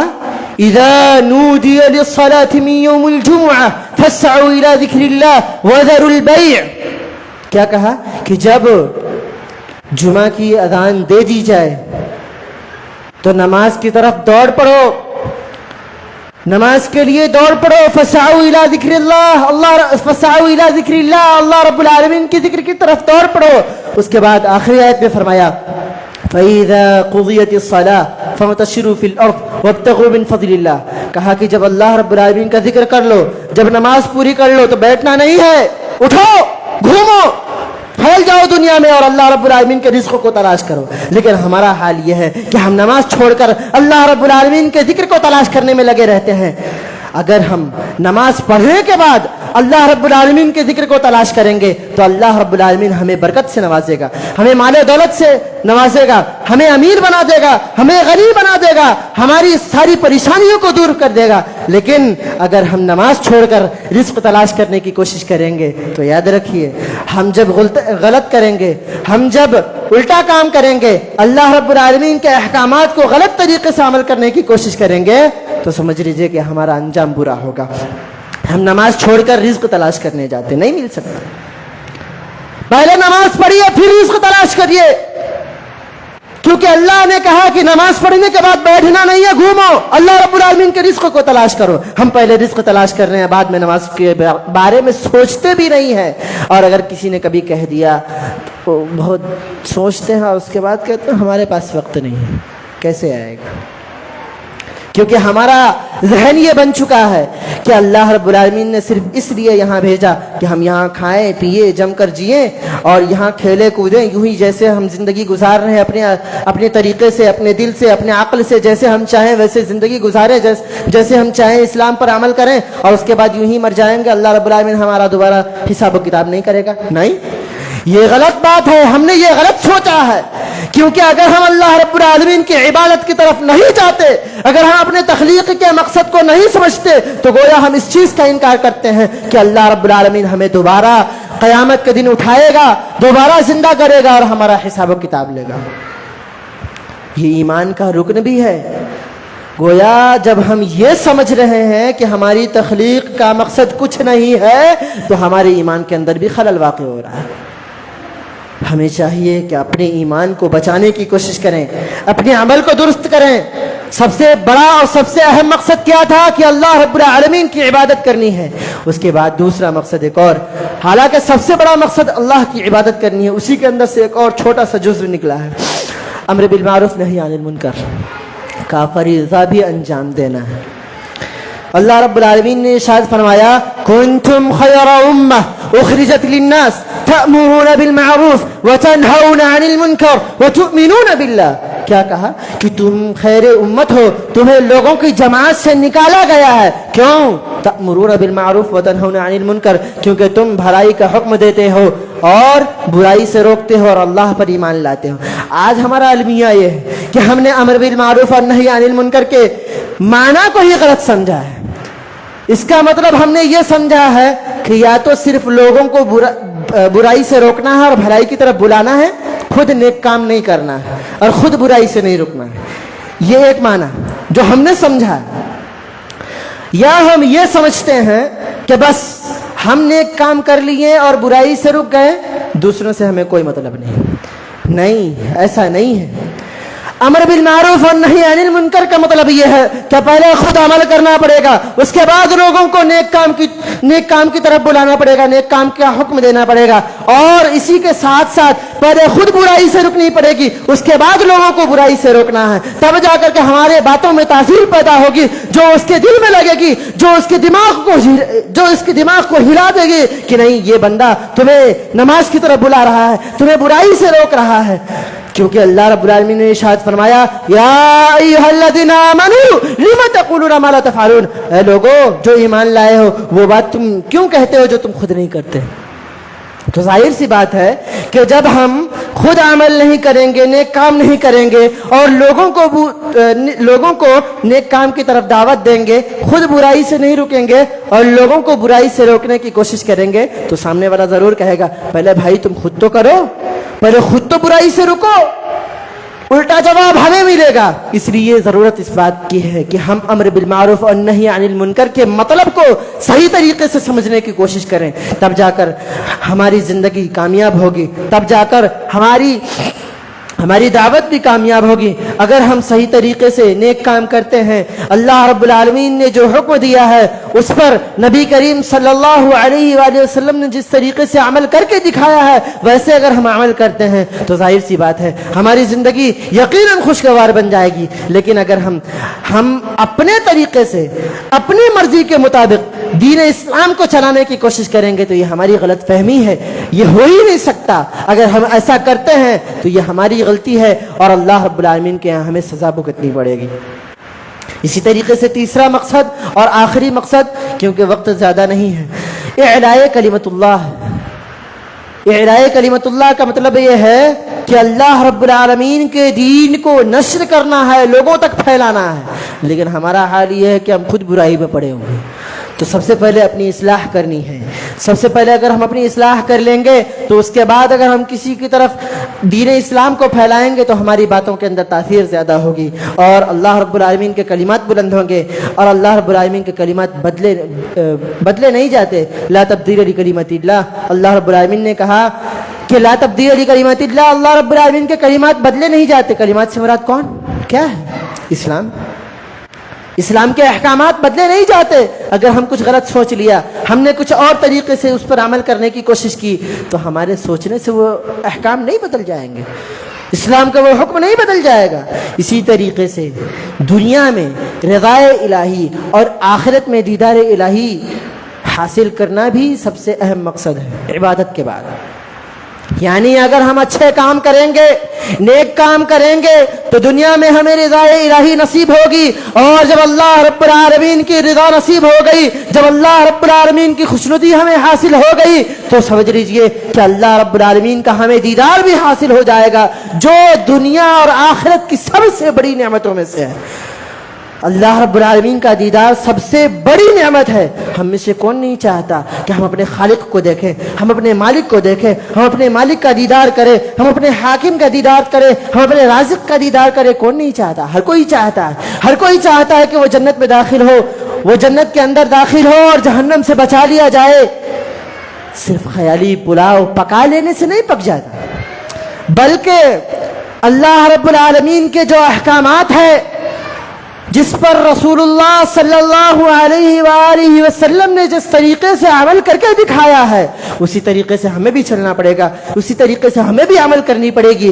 تب جا کر ہمیں اللہ رب العالمین کی خوشنودی حاصل ہوگی، اللہ رب العالمین کی رضا حاصل ہوگی. اور جب اس کی رضا حاصل ہو گئی تو ہمیں جنت بھی آسانی سے مل سکتی ہے اور ہم جہنم سے آسانی سے بچائے جا سکتے ہیں. اور جنت کے اندر ہمیں اس رب کا دیدار بھی ہو سکتا ہے جو دنیا اور آخرت کی سب سے بڑی نعمت ہے. انہی باتوں پر میں اکتفا کرتا ہوں.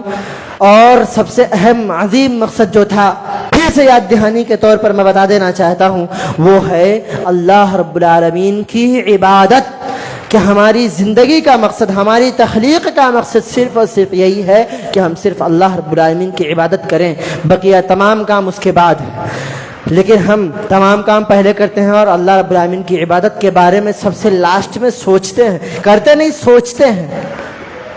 اپنے سوچ کو بدلنے کی ضرورت ہے. اللہ رب العالمین سے دعا ہے کہ اللہ تعالی ہم تمام لوگوں کو ہمارے زندگی کے مقصد کو اور ہمارے تخلیق کے مقصد کو سمجھ کر اس پر صحیح طریقے سے عمل کرنے والا بنا. یا رب تو نے جو بھی احکامات نازل فرمائے ہیں، جس طریقے سے اس پر نبی کریم صلی اللہ علیہ وسلم اور ان کے صحابہ کرام نے عمل کیا ہے، اسی طریقے سے ہمیں بھی اس پر عمل کرنے والا بنا. اے رب العالمین، ہم بہت زیادہ خطا کار ہیں، سیاہ کار ہیں.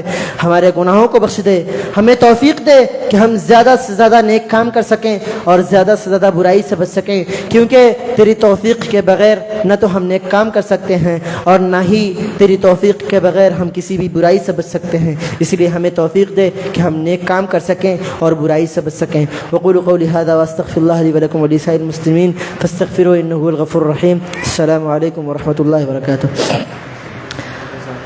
اب آخر میں صدر محترم سے گزارش کرتا ہوں کہ وہ آئیں اور اپنے صدارتی کلمات سے ہم تمام لوگوں کو مستفیض فرمائیں اور ہم تمام لوگوں کے لیے جو بھی اچھی اور عظیم پند و نصائح ہو سکتی ہیں وہ ہمیں بتائیں تاکہ ہم ان باتوں پر اور ان پند و نصائح پر عمل کر کے اپنی زندگی کو خوشگوار بنا سکیں.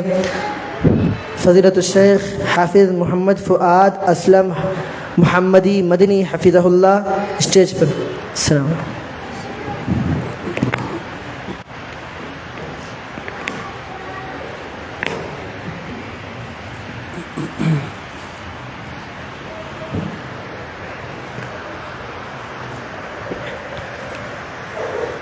بسم اللہ والحمد للہ والصلاة والسلام علی رسول اللہ وعلی آلہ وصحبہ من والاه. اما بعد، رب اشرح لی صدری ویسر لی امری واحلل عقدۃ من لسانی یفقہوا قولی. سبحانك لا علم لنا إلا ما علمتنا إنك أنت العليم الحكيم. اللهم علمنا بما ينفعنا وانفعنا بما علمتنا وزدنا علما يا رب العالمين.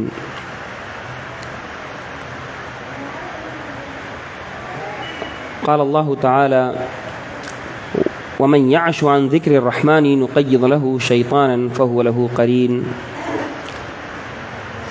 وقال تعالى: وما خلقت الجن والإنس إلا ليعبدون. وقال النبي صلی اللہ علیہ وسلم: الدعاء هو العبادہ.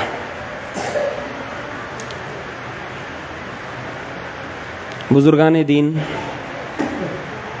جمعیت اہل حدیث مالیگاؤں کے ذمہ داران، مسجد رحمت کے ذمہ داران، نوجوانوں، عزیز بچوں اور پردہ نشین خواتین اسلام، آج کی اس مجلس میں بڑے ہی قیمتی اور اہم خطابات ہم نے سنے، اور زندگی کا شعور جس بینر تلے ہم یہ مجلس آج یہاں پہ سجائے اور اس مجلس کے لیے ہم یہاں پر اکٹھا ہوئے ہیں، اللہ رب العالمین ہمارے یہاں جمع ہونے کو قبول فرمائے، اور اللہ رب العالمین زندگی کے شعور کو حقیقی معنوں میں سمجھنے کی توفیق عطا فرمائے۔ آپ جانتے ہیں کہ جب ہم کہتے ہیں زندگی، تو زندگی کا مطلب کیا ہوتا ہے؟ اللہ رب العالمین نے فرمایا کہ زندگی یوں ہی نہیں جی جاتی ہے، زندگی کا ایک مقصد ہوتا ہے، جو ابھی خطابات میں آپ لوگ سن رہے تھے کہ اس دنیا میں پیدا کیے جانے کا مقصد صرف اور صرف اللہ رب العالمین کی عبادت ہے۔ اسی طرح سے زندگی گزارنے کے جو رہنما اصول ہیں وہ بھی آپ نے سماعت کیا، اور اس زندگی کے بعد جو ہماری آنے والی حقیقی زندگی، اس زندگی کو ہم کیسے سنواریں، اس زندگی کی ہم فکر کیسے کریں، کیونکہ یہ جو زندگی ہمیں ملی ہے یہ وقتی زندگی ہے۔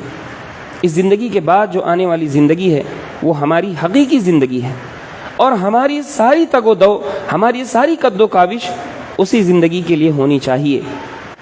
تو بھائیو، بزرگوں، جب ہم زندگی کا شعور اپنے اندر پیدا کرتے ہیں تو اللہ رب العالمین کا یہ فرمان ہمارے سامنے ہوتا ہے: الذی خلق الموت والحیات لیبلوکم ایکم احسن عملا، کہ اللہ رب العالمین ہی وہ ذات ہے جس نے موت کو اور زندگی کو دونوں کو پیدا کیا ہے۔ یعنی زندگی کے شعور میں ہم اتنا گم نہ ہو جائیں کہ صرف زندہ ہی رہنا سمجھیں کہ صرف ہمیں زندہ ہی رہنا ہے، بلکہ جہاں زندگی کا شعور ہوگا وہیں موت کا خوف بھی ہوگا۔ تو اللہ رب العالمین نے موت و حیات اس لیے پیدا فرمایا لیبلوکم، تاکہ وہ تمہیں آزمائے، تاکہ وہ تمہارا امتحان لے، تمہیں تپائے، بلا اور مصیبت آئے، یہ زندگی کا حصہ ہے، لازمی جز ہے۔ تو اس زندگی میں مصیبتیں آتی ہیں، پریشانیاں آتی ہیں، امتحانات آتے ہیں، ایکم احسن عملا، تاکہ اللہ رب العالمین یہ دیکھے، یہ جانچے، یہ پرکھے کہ تم میں عمل کے لحاظ سے کون زیادہ اچھا ہے، کس کے اعمال زیادہ اچھے۔ یہ دنیا بغیر عمل کے آپ کو چھوڑنے والی نہیں، یہ دنیا آپ سے عمل کرا کے رہے گی۔ یہ آپ کے اوپر ہے، آپ اچھے عمل کریں، برے عمل کریں، آپ اچھی زندگی جئیں، بری زندگی جئیں۔ آپ کچھ نہیں کر رہے ہیں، لیٹے ہیں بستر پہ مریض کی طرح، یہ بھی ایک عمل ہے، اس کا بھی حساب ہوگا۔ آپ کچھ نہیں کر رہے ہیں، وقت ضائع کر رہے ہیں، یہ بھی ایک عمل ہے، اور اس عمل کا بھی حساب ہوگا۔ تو یہ زندگی جب ہمیں ملتی ہے تو اس زندگی کے ساتھ ہمارے اندر یہ شعور پیدا ہونا چاہیے کہ یہ زندگی ہمیں ایک امتحان کے لیے ملی ہے، اور یہی اسلام کا سب سے عظیم تصور ہے کہ ہم اس دنیا میں امتحان کے لیے آئیں۔ اور اسی طرح سے جیسا کہ اور مقررین نے کہا کہ اس دنیا میں پیدا کرنے کے پیچھے جو اللہ رب العالمین کا عظیم مقصد ہے، جو ازلی مقصد ہے، وہ یہ ہے کہ ہم اللہ رب العالمین کی عبادت کریں۔ آخر عبادت کیا ہے؟ آپ جانتے ہیں جب عبادت ہم کہتے ہیں تو اس سے مراد لوگ کیا لیتے ہیں؟ نماز، روزہ، حج، زکوٰۃ یا نیک اعمال۔ آپ جانتے ہیں کہ جب قرآن پاک کی کسی آیت کی ہم تفسیر دیکھنے جائیں، قرآن پاک کی کسی آیت کی ہم تشریح دیکھنے جائیں، تو سب سے پہلے ہمیں اللہ کے رسول صلی اللہ علیہ وسلم کی احادیث مبارکہ کی طرف رجوع کرنا چاہیے، کیونکہ سب سے بڑے مفسر اس دنیا میں قرآن پاک کے پیارے نبی صلی اللہ علیہ وسلم رہے۔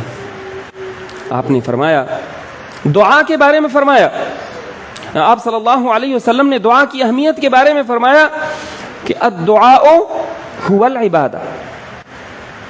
آپ پوچھتے ہو عبادت کیا ہے تو جان لو یہ دعا ہی عبادت ہے۔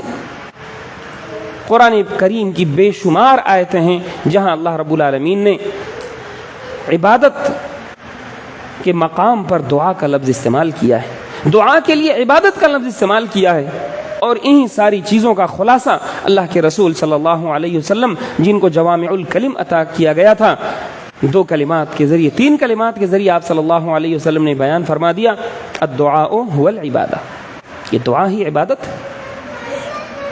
آپ جانتے ہیں دعا کی بہت ساری قسمیں ہیں، دعا کی مین 2 قسمیں بنتی ہیں، ایک تو دعائے مسئلہ ہے، ایک دعائے عبادت ہے۔ ہم جتنے بھی اعمال کریں، حتیٰ کہ ہم اگر کسی فقیر کو کھانا کھلاتے ہیں تو وہ بھی ہم اللہ رب العالمین سے دعا کر رہے ہوتے ہیں، طلب کر رہے ہوتے ہیں، پکار رہے ہوتے ہیں، مانگ رہے ہوتے ہیں کہ اے اللہ رب العالمین یہ جو نیک کام ہم نے کیا ہے تو اس کا ہمیں اجر و ثواب عطا کر دے۔ اسی طرح سے دعائے طلب ہوتی ہے، جس میں ہم اللہ رب العالمین سے کچھ مانگ رہے ہوتے ہیں، دنیا اور آخرت کی کوئی بھی کامیابی ہم اللہ رب العالمین سے طلب کر رہے ہوتے ہیں، تو دعائے مسئلہ ہے اور ایک دعائے عبادت ہے۔ شیخ الاسلام علامہ ابن تیمیہ رحمہ اللہ نے عبادت کی تعریف بتائی ہے کہ اسم جامع لکل ما یحب اللہ ورسولہ، کہ عبادت ایک ایسا جامع لفظ ہے، ایک ایسا جامع کلمہ ہے جس کے اندر ایسی تمام چیزیں شامل ہو جاتی ہیں جس کو اللہ اور اس کے رسول صلی اللہ علیہ وسلم پسند فرماتے ہیں، چاہے وہ اقوال ظاہرہ ہوں، چاہے اقوال باطنہ ہوں، چاہے اعمال ظاہرہ ہوں، اعمال باطنہ ہوں، حتیٰ کہ دل کے اعمال جو انسان کے اندر ہوتے ہیں وہ بھی عبادت میں شمار ہوتا ہے۔ جب انسان اللہ رب العالمین سے ڈر رہا ہوتا ہے، اندر اندر اللہ رب العالمین کا خوف محسوس کر رہا ہوتا ہے، تو وہ بھی عبادت کر رہا ہوتا ہے۔ تو جب ہم اللہ کے رسول صلی اللہ علیہ وسلم کی تشریحات دیکھیں تو عبادت کا معنی، عبادت کا مفہوم اور زیادہ کلیئر ہو جاتا ہے کہ پیارے نبی صلی اللہ علیہ وسلم نے فرمایا کہ ایک شخص اگر اپنی بیوی کے منہ میں ایک لقمہ بھی رکھتا ہے، اپنی بیوی کو پیار سے، محبت سے ایک لقمہ بھی کھلاتا ہے، تو وہ بھی صدقہ ہے، وہ بھی نیکی ہے، وہ بھی عبادت ہے۔ حتیٰ کہ صحابہ کرام کے سامنے آپ صلی اللہ علیہ وسلم نے یہاں تک کہا کہ اگر کوئی اپنی بیوی سے ہم بستری کرتا ہے، جمع کرتا ہے، تو وہ بھی عبادت اور نیک کام کرتا ہے۔ صحابہ کرام نے تعجب کیا، اللہ کے رسول صلی اللہ علیہ وسلم، ایک آدمی اپنی شہوت پوری کر آپ اسے کہہ رہے ہیں کہ ثواب ملے گا؟ کہا اچھا بتاؤ اگر وہ اپنے اس حلال مقام کے علاوہ کہیں اور استعمال کرتا تو کیا ملتا؟ تو کہا کہ ہاں اسے گناہ ملتا۔ تو کہا ہاں اس نے ایک جائز چیز کیا، جائز مقام پر ایک چیز کو رکھا تو اسے اس کا ثواب ملتا ہے، یہ بھی ایک نیکی ہے، یہ بھی ایک صدقہ ہے۔ تو ہم عبادت کے مفہوم کو، عبادت ایک مشن ہے، عبادت کا وہ جو وسیع مفہوم ہے اس کو ہم اس کے وسیع مفہوم میں رکھیں تو ہمارے سامنے باتیں اور زیادہ کلیئر ہو جاتی ہیں کہ عبادت دراصل اتنے جامع مفہوم کے ساتھ ہمیں عطا کیا گیا۔ ہماری زندگی کا مقصد چھوٹا سا مقصد نہیں ہو سکتا ہے، بہت کنجسٹڈ نہیں ہو سکتا ہے، بلکہ ہماری زندگی کا مقصد بہت وسیع و عریض ہے۔ اور جب ہم بات کریں عبادت کی تو ایک چیز ہم نہ بھولیں کہ الدعاء هو العبادہ، یہ دعا ہی عبادت ہے۔ اگر یہ کہا جائے، ہمارے بچے بیٹھے ہیں، چھوٹے چھوٹے بچے، اگر آپ سے یہ کہا جائے کہ بچوں اللہ رب العالمین نے ہمیں کیوں پیدا کیا، تو ہم فوراً جواب دیتے ہیں اللہ رب العالمین نے ہمیں اپنی عبادت کے لیے پیدا کیا۔ پھر اللہ کے رسول صلی اللہ علیہ وسلم کیا فرماتے ہیں کہ دعا ہی عبادت ہے۔ تو گویا کہ اس دنیا میں ہمیں یہ ایک نقطہ ہے، ایک تفسیری نقطہ بھی ہے کہ اس دنیا میں اللہ رب العالمین نے ہمیں اس لیے پیدا کیا تاکہ ہم دعا کریں، زیادہ سے زیادہ اللہ رب العالمین کے سامنے ہم دعا کریں. اور آج ہمارا معاملہ کیا ہے کہ ہم دعاؤں میں پیچھے ہیں، اللہ کے ذکر میں ہم کہیں نہیں ہیں. اللہ رب العالمین نے فرمایا وَمَنْ يَعْشُ عَنْ ذِكْرِ الرَّحْمَنِ نُقَيِّضْ لَهُ شَيْطَانًا فَهُوَ لَهُ قَرِينٌ، کہ جو شخص اللہ رب العالمین کے ذکر سے منہ موڑتا ہے تو اللہ رب العالمین کا فرمانا ہے کہ ہم اس کے اوپر ایک شیطان کو مسلط کر دیتے ہیں. فَهُوَ لَهُ قَرِين، وہ اس کا قرین بن جاتا ہے، وہ اس کا ساتھی بن جاتا ہے. آپ جانتے ہیں پیارے نبی صلی اللہ علیہ وسلم کے بے شمار فرمودات ہیں اس شیطان کے بارے میں کہ وہ شیطان جو انسان کے اوپر مسلط کر دیا جاتا ہے اس کی کیا کیا حرکتیں ہوتی ہیں، وہ کتنی باریک بینی کے ساتھ ہمارے ساتھ جو ہے ہم کو مینوپولیٹ کرتا رہتا ہے، ہمیں وسوسے ڈالتا رہتا ہے. قرآن پاک کی آیتوں کی روشنی میں اللہ رب العالمین نے فرمایا کہ وہ خناس ہے، الذی یوسوس فی صدور الناس، جو لوگوں کے دلوں میں وسوسے ڈالتا رہتا ہے. خناس کہتے ہیں کہ حرکت کے رک جانے کو، کہ جب انسان دعا پڑھ لیتا ہے، جب انسان اللہ رب العالمین سے پناہ مانگ لیتا ہے، شیطان رجیم سے اللہ رب العالمین کے ذریعے پناہ طلب کر لیتا ہے، تو یہ جو خناس ہوتا ہے یہ رک جاتا ہے، ٹھہر جاتا ہے، پیچھے ہٹ جاتا ہے. اور پھر جب دیکھتا ہے کہ انسان اللہ کے ذکر سے، اس کی فکر سے دور ہو چکا ہے، تو پھر وہ اپنی کارروائی شروع کرتا ہے اور اپنے وسوسے مسلسل ڈالتا رہتا ہے. تو آج ہمیں اس بات کی ضرورت ہے کہ ہم اپنا محاسبہ کریں کہ ہم دعاؤں میں کہاں، اللہ کے ذکر و اذکار میں ہم کس مقام پر کھڑے، کتنے دور ہو چکے ہیں ہم اللہ رب العالمین کے ذکر و اذکار سے. تو ضرورت اس بات کی ہے کہ ہم اپنا محاسبہ کریں اور دیکھیں کہ ہمیں کتنی دعائیں یاد، کتنے ذکر و اذکار ہمیں یاد ہیں. یہاں پر ہمارے جو چھوٹے بچے ہیں، یہ بچے اگر چاہیں تو کچھ دعا کوئی سنائے، کوئی بچہ اگر کوئی دعا سنائے. ہاں، آپ کو کوئی دعا یاد ہے بیٹا؟ آپ کو؟ چلیے آپ میں سے کسی کو بھی اگر اپنی خوشی سے کوئی دعا سنانی ہے تو سنائے.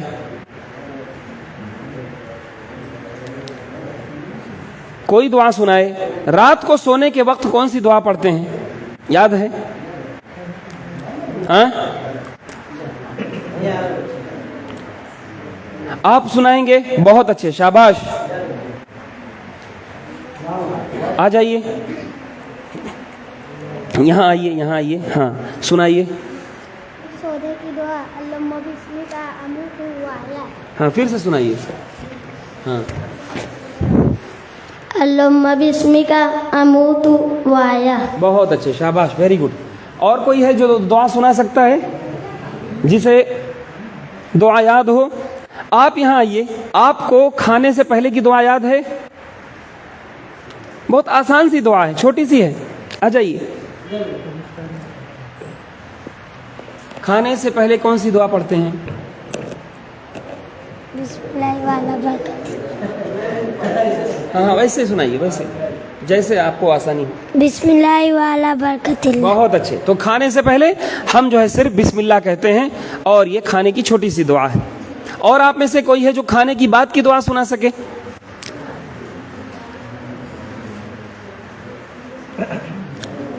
ہاں بسم اللہ. اور نیند سے اٹھنے کی بعد کی دعا، صبح جب ہم اٹھتے ہیں تو کون سی دعا پڑھتے ہیں؟ آ جائیے، آ جائیے. جو بھی دعا یاد ہے وہ سنائیے. آ جائیے.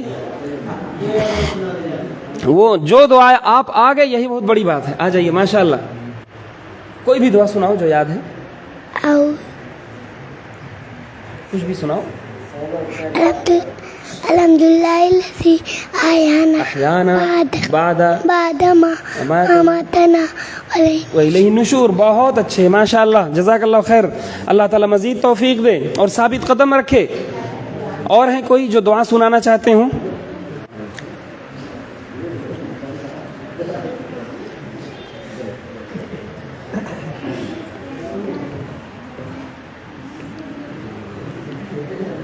اور ہمارے بڑے بزرگ آپ لوگ بھی آپس میں، یہاں تو موقع نہیں ہے اس طرح کا، ورنہ آپ لوگ آپس میں دعاؤں کا مقابلہ کیا کریں. آپ اپنے ساتھی سے کہیں چل تو فلاں دعا سنا دے، تجھے اتنی یاد ہے، مجھ سے سن مجھے اتنی یاد ہے. یہ مقابلہ ہونا چاہیے. سابقوا الی مغفرۃ من ربکم وجنۃ عرضها السماوات والارض. مسابقت کرو آپس میں، ایک دوسرے سے دوڑ لگاؤ. اللہ رب العالمین کی جنت اور اس کی مغفرت کے بارے میں مقابلہ ہونا چاہیے. وفی ذالک فلیتنافس المتنافسون. اسی چیز میں، اسی سب چیزوں میں تو لوگ مقابلہ کرنے والے مقابلہ کرتے ہیں. تو ہمارے بیچ میں عمر کا وہ بیریئر نہیں ہونا چاہیے، بلکہ ہم ہر وقت جو ہے ان چیزوں میں مقابلہ کریں. آپ جانتے ہیں، آپ اپنے بڑے بزرگوں کو سوچتے ہوں گے کہ وہ لوگ کتنا زیادہ جوشیلے تھے دینی کاموں میں. دعاؤں کے سلسلے میں راتوں کو مائیں اپنے بچوں کو سلاتی تھیں، سلاتے وقت انہیں دعائیں سکھاتی تھیں. ان کا اثر ایسا ہوا کہ بہت سارے علماء نے کہا کہ ہم تو عالم فاضل ہو گئے، لیکن اللہ کی قسم ہماری دادی نے، ہماری خالہ نے، ہماری ماں نے جو ہمیں بستر پہ سوتے وقت جو دعا سکھائی تھی، وہ دعا آج تک ہمارے ذہنوں میں پتھر کے اوپر لکیر کی طرح نقش ہے. تو ان دعاؤں کا اثر ہوتا ہے. اور جب یہ جذبہ ہوگا کہ اللہ نے ہمیں اسی لیے پیدا کیا، اور یہ نقطہ، یہ پوائنٹ ذہن میں رکھیے کہ اللہ نے ہمیں اس دنیا میں پیدا فرمایا ہے دعاؤں کے لیے. ہم ان دعاؤں سے کہیں نہیں جا سکتے. سونا ہو، جاگنا ہو، اٹھنا ہو، بیٹھنا ہو، ہر حال میں ہم جو ہے اپنے آپ کو دعاؤں سے جکڑ کے رکھیں. الدعاء سلاح المؤمن. یہ دعا مومن کا ہتھیار ہے. صبح و شام کی دعائیں پڑھیں اور اسی طرح سے تعوذات پڑھیں، تو ان دعاؤں کے ذریعے سے آپ محسوس کریں گے کہ آپ ایک سرکشا کوچ میں آپ آ گئے ہیں. آپ کے پاس اللہ رب العالمین نے ایک محفوظ مقام آپ کو عطا کر دیا ہے، جس کی وجہ سے آپ شیطانوں کے وسوسوں سے دوچار نہیں ہوں گے. شیطانی وسوسوں سے تو بچیں گے ہی بچیں گے، دنیاوی آفت و مصیبتوں سے بھی دوچار نہیں ہوں گے، اور ان سے بھی آپ دور رہیں گے. تو میرے خیال سے وقت مزید اور کی اجازت نہیں دیتا ہے، تو اب انہی باتوں پر ہم اپنی بات ختم کرتے ہیں اس دعا کے ساتھ. رب اعنی علی ذکرک و شکرک و حسن عبادتک. اللہ رب العالمین ہم سب کو مزید توفیق عطا فرمائے. اللہ رب العالمین اس پروگرام کو تو قبول فرمائے، اور ہمارا یہاں پر جمع ہونا، اکٹھا ہونا بھی قبول فرمائے. اقول قولی ھذا واستغفر اللہ لی ولکم ولسائر المسلمین فاستغفروہ من کل ذنب انہ هو الغفور الرحیم. السلام علیکم ورحمۃ اللہ وبرکاتہ. السلام علیکم ورحمۃ اللہ وبرکاتہ. یہ تھے ہمارے صدر حافظ محمد فؤاد اسلم محمدی مدنی حفظہ اللہ صاحب، جو اپنے صدارتی خطاب سے ہمیں نواز رہے تھے، اور ہمیں بہت ہی زیادہ عظیم اور بہت ہی زیادہ قیمتی پند و نصائح سے بھی نوازا. ہمیں چاہیے کہ ہم تمام لوگ ان باتوں پر عمل کریں، اور اس پروگرام میں جو بھی باتیں ہوئی، ہمیں چاہیے کہ ہم تمام لوگ ان باتوں کو اپنی زندگی میں لائیں اور ان باتوں پر اپنی زندگی میں عمل کریں، تاکہ ہماری زندگی خوشگوار ہو جائے. اور اس عنوان کو، زندگی کا شعور، اچھے طریقے سے سمجھیں اور اپنی زندگی اچھے طریقے سے اللہ اور اس کے رسول کے احکام کے مطابق گزاریں، تاکہ دنیا اور آخرت دونوں ہماری آسان ہو جائے. اللہ رب العالمین سے دعا ہے کہ اللہ تعالی ہم تمام لوگوں کے جمع ہونے کو قبول فرمائے، ہم تمام لوگوں کو کہنے سننے سے زیادہ عمل کی توفیق بخشے، ہم تمام لوگوں کے گناہوں کو بخش دے. اللہ رب العالمین ہم تمام لوگوں کو توفیق دے کہ ہم زیادہ سے زیادہ نیک کام کر کے تیرے مقرب بندے بن سکیں. یہیں سے اس بزم کے اختتام کا اعلان کیا جاتا ہے. ختم مجلس کی دعا پڑھ لیں. سبحانک اللہم و بحمدک نشہد ان لا الہ الا انت نستغفرک و نتوب الیک. السلام علیکم ورحمۃ اللہ وبرکاتہ.